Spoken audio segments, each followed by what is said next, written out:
मुझे ये नहीं समझ में आता है कि औरंगाबाद के जितने भी अधिकारी हैं ये बंद मनाने के लिए इतने उत्सुक क्यों रहते हैं। इससे पहले भी देखा गया था कि औरंगाबाद में बस लॉकडाउन करना इनका एक ही मोटिव नज़र आ रहा था, जबकि पूरे हिंदुस्तान के अंदर कोरोना फैला हुआ है, पूरी दुनिया के अंदर फैला हुआ है, लेकिन यहाँ पर उठे सुटे कोई ना कोई खड़े हो जाता है। और हमारा ये कहना था कि अधिकारियों के साथ लोक प्रतिनिधियों की भी जिम्मेदारी होती है उसमें। हमने कहा था कि ये 4 अधिकारी अगर बैठ के अगर ये फैसला कर रहे हैं तो हम कोई गोटियाँ खेलने के लिए नहीं बने हैं। उसके शहर में आमदार है, शहर में खासदार है, आप उनको भी कॉन्फिडेंस के अंदर लीजिएगा। और क्या फ़ैसला लिया गया है आपने कहा है कि नहीं ये खुला रहेगा, ये बंद रहेगा करके, सैटरडे और संडे कंप्लीट लॉकडाउन रहेगा करके। IAS IPS ऑफिसर्स इतने ज्ञानी, तो आपकी मीटिंग से पहले आपका क्या कोरोना के साथ मीटिंग हुई है क्या कि वो मंडे टू फ्राइडे वायरस जो है वो फैक्ट्री पे जाएगा, काम करेगा, सैटरडे और संडे के दिन बाहर लोगों के ऊपर अटैक करेगा, तो सैटरडे और संडे है तो हम बंद करेंगे करके? क्या लॉजिक क्या है? आप हमको बताइए ना, उसमें हमको अकल नहीं है, हमको समझ में नहीं आता है। आप बहुत ज्ञानी है तो हमको समझाइएगा कि सैटरडे संडे है तो आप सिर्फ बंद कर रहे हैं कंप्लीट लॉकडाउन, और बाकी दिनों के अंदर ये खुला ये बंद। फिर उसमें ये फैसला लेते हैं कि शादी रजिस्टर्ड कर देना करके। शादी ज़िंदगी में कोई भी माँ बाप के लिए है तो अपने बच्चे की, अपने बच्ची की शादी के लिए वो ज़िंदगी भर कमाता है, मेहनत करता है। अब जिसकी शादी है तो 24 घंटे के बाद थी, जिसने है तो अपनी पूरी तैयारी कर लिया, उसने खाने पीने का इंतज़ाम कर लिया, उसने है तो अपना पूरा शादी हॉल का पैसा जमा कर दिया, और तुम अचानक बोल देते हैं कि शादी रजिस्टर्ड करो।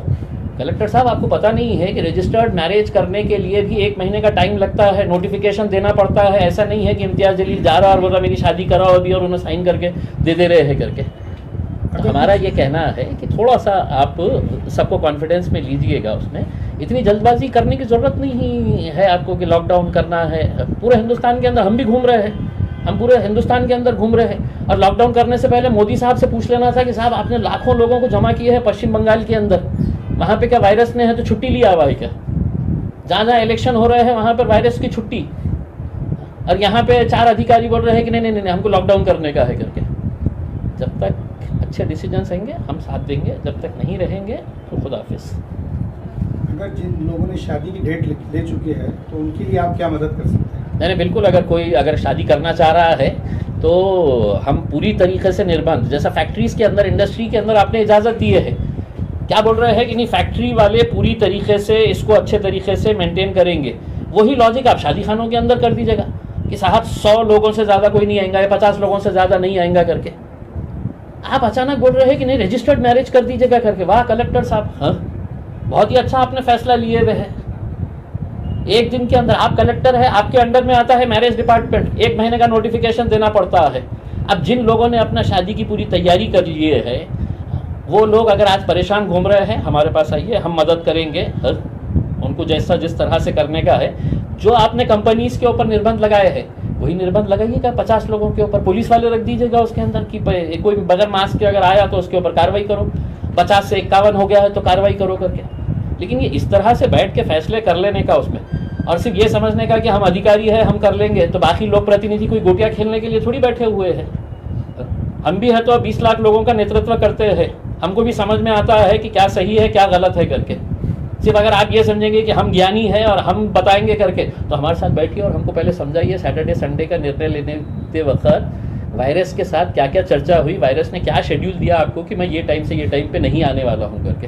अब ये तो सवाल हम पूछेंगे ना अगर आप इस तरह के फैसले लेंगे तो। धन्यवाद। मुंबई सहारा न्यूज की खबरों में आज फिलहाल इतना ही। कल फिर नई ताज़ा और सटीक खबरों के साथ दोबारा हाजिर होगा। तब तक के लिए आप बने रहिएगा हमारे साथ में। मुंबई सहारा न्यूज की खबरें अगर आपको पसंद आती हो तो आप उस पर हमें कमेंट कर सकते हैं, शेयर कर सकते हैं, लाइक कर सकते हैं, और हमारे चैनल को सब्सक्राइब करना ना भूलें। किसी भी तरह से अगर आपके इलाके में किसी भी जन समस्या की शिकायत हो या कोई सामाजिक परेशानी हो तो आप अपने वीडियो बनाकर मुंबई सहारा न्यूज़ के व्हाट्सएप नंबर पर भेज सकते हैं। हम आपकी खबरों को प्राथमिकता से टेलीकास्ट करेंगे। तो आज की खबरों में फिलहाल इतना ही। कल भी नई ताज़ा और सटीक खबरों के साथ दोबारा हाजिर होगा। तब तक के लिए मुझे यानी मुबारक शेख को दीजिए इजाज़त। नमस्कार।